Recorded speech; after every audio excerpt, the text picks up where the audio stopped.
Since the 4th of January, I became the brain care coordinator for the Hughes Foundation for the Hunter New England Health, which is a great opportunity and a much needed position. My primary role is to support patients with primary brain tumours in the area and in rural areas.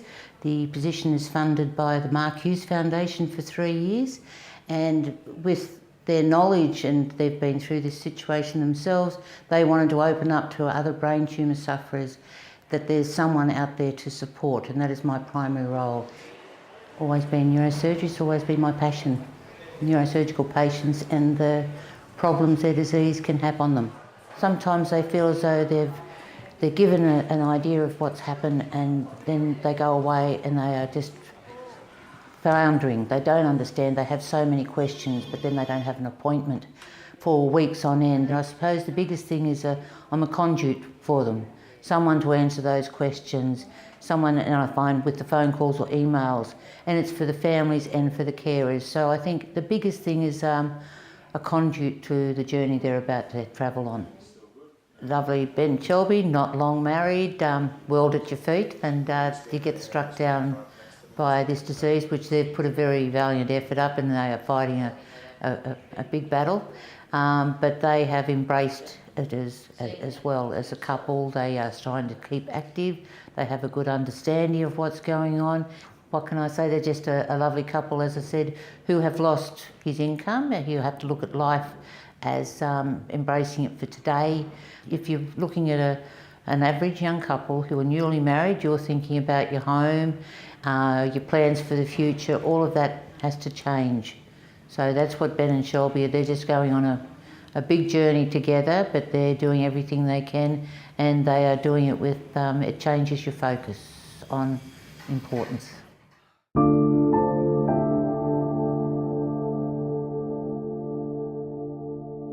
Had a moment at the gym, putting some weights back on the rack, and my hands started shaking. I thought, well, maybe I pushed myself a little bit too hard. That's not right.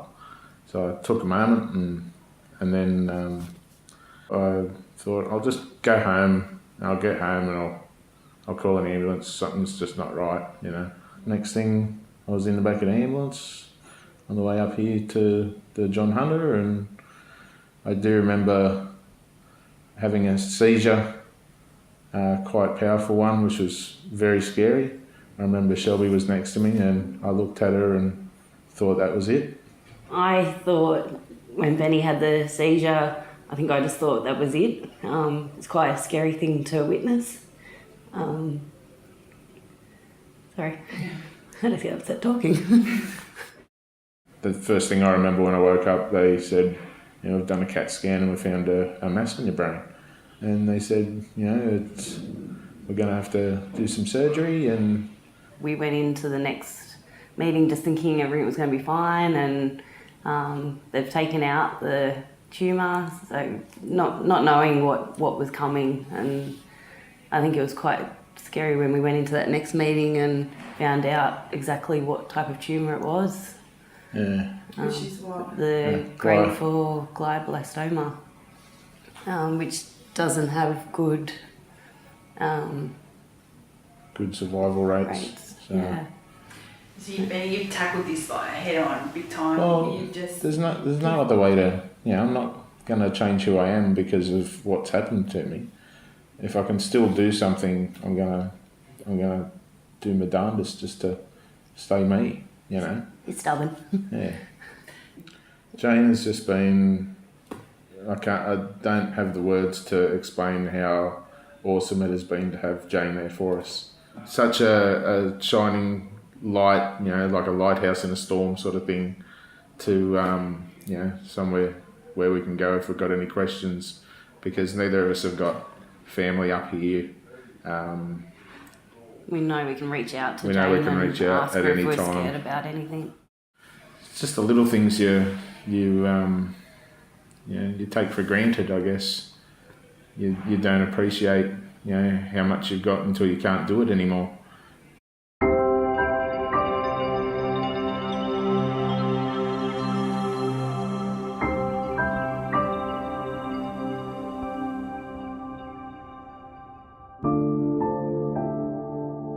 When Fiona was actually diagnosed, she'd gone to the doctor. She came down to Newcastle, went to the doctor, had an MRI. They saw that she had a tumour. Within 3 days she was in, she had the operation. And we went in, it was a Friday afternoon, and we sat down in his office, and he just looked and he had tears in his eyes. And he said, "I'm sorry. She has stage 4 glioblastoma, and it's a brain tumour, and it's terminal. And so there's nothing we can do except make her life comfortable, give her quality of life." She was just, it's so cliche, but she was just the most amazing person. Very, very selfless. We sat there stunned, and do you know, it didn't occur to me when they said it was a tumour that was cancer. It wasn't until somebody came and spoke to us and she pulled out a cancer book, and I said, "Has Fiona got cancer?" It was absolute disbelief. I went with her that day to the doctors. And when she had MRI, and I remember sitting there with her, and we were saying, like, it'll be nothing. It's ridiculous to even think that there's something wrong with your brain. And I went there and she put the scan up and we saw the mass in the brain. And that was just, she looked at me and there was no words. And then as soon as we got out, we just started crying. And on the way home, I just remember saying, "It'll be okay, like, I'll be okay." And, you know, the second we just knew that it wasn't good. That there was something, she wasn't going to survive. We both knew it at the time. And this is where somebody like Jane would have come in, because Jane wasn't working for the Mark Hughes Foundation at that time.